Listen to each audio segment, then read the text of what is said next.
Hey guys, welcome back to my channel. So before I even get started with the review, I just want to tell you guys thank you, and just to let you know that I'm so grateful for all the nice and sweet comments that you left me in my beauty room makeover video. I am completely in love with my room right now, and I am so excited to be sitting down right now filming my first review in my new room. So I hope you guys are excited about this video. This review is going to be on the Mercier Candleglow Soft Luminous foundation, which this is the little box.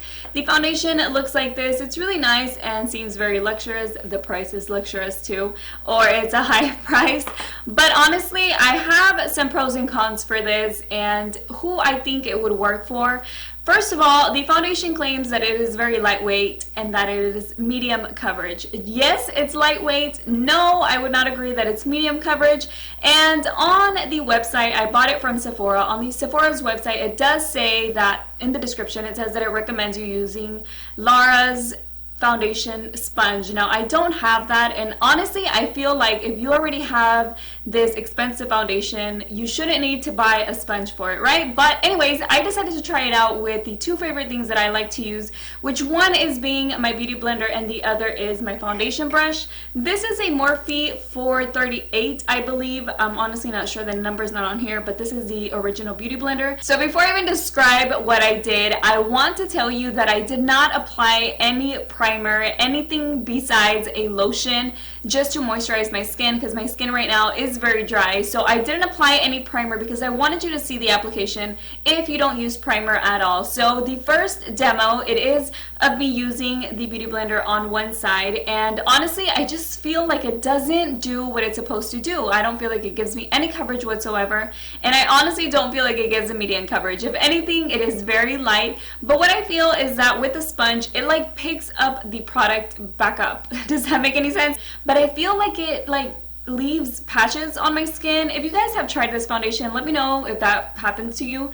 But it is a damp beauty blender, and I use this beauty blender for a lot of my foundations, and I've never had that problem. Now, whenever I used a brush on the side, on the left side without a primer too, it did the same thing. It pretty much like applied it and then it went away. So I would really highly recommend you use a primer. If you have dry skin, then use a primer for that and use a lotion for sure. I always use my Clinique Dramatically Different lotion before I apply anything, and then I also use a primer and all that stuff. But if you have perfect skin already and all you want is like a light coverage and you just want something very light, maybe like a what is it called? A BB cream. Maybe this will work for you, just if you want to pay like 3 times more.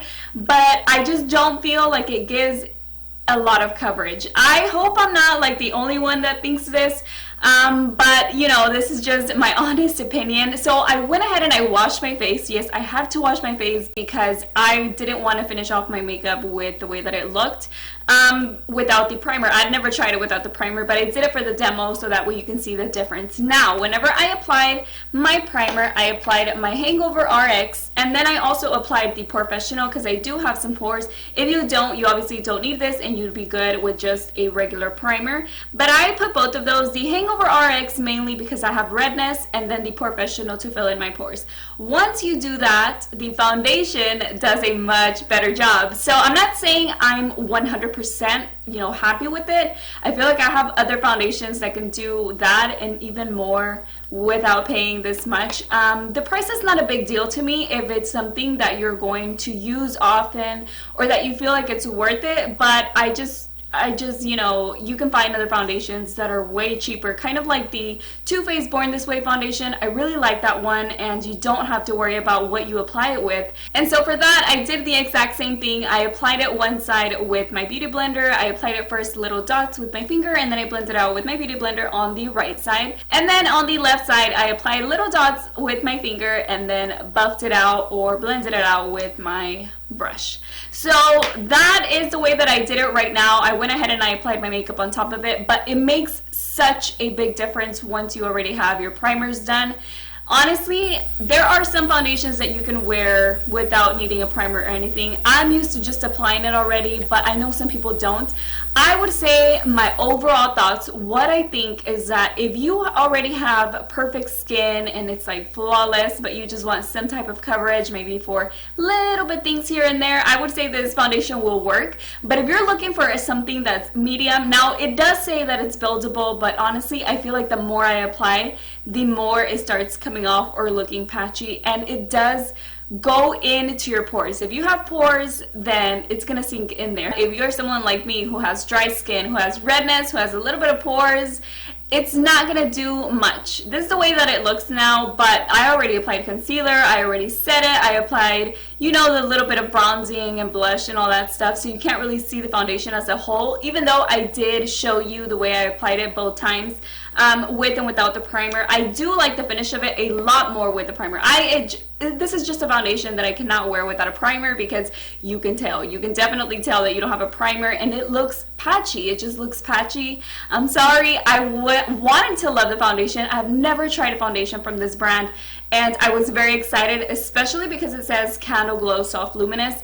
And to me, my expectations were like, my skin is super dry right now. I want something that looks a little dewy, and that's what I thought this would do, like make it look a little bit luminous, not so dry, because right now, you know, my skin's kind of dry. But it didn't do that for me. It wasn't what I expected, and it's not one of my favorite foundations, but I would just recommend it to someone who already has, you know, the perfect skin. You just want a little bit of coverage. If you've tried it out with the sponge that it recommends using, let me know how it worked out, because I'm curious about it, but at the same time, I don't want to have to buy a sponge specifically for a foundation. If I buy any foundation, I want to be able to use it with things that are already my favorite. You know what I mean? So, but yeah, that is pretty much it for the video. I hope you guys enjoyed the review and found it helpful. Again, let me know if you've tried the foundation, if I'm doing something wrong, or if you just completely fell in love with it. Tell me why. What type of skin do you have? How did it help you? I would love to know, because I want to know how else I can play with this foundation. So I hope you guys enjoyed the video.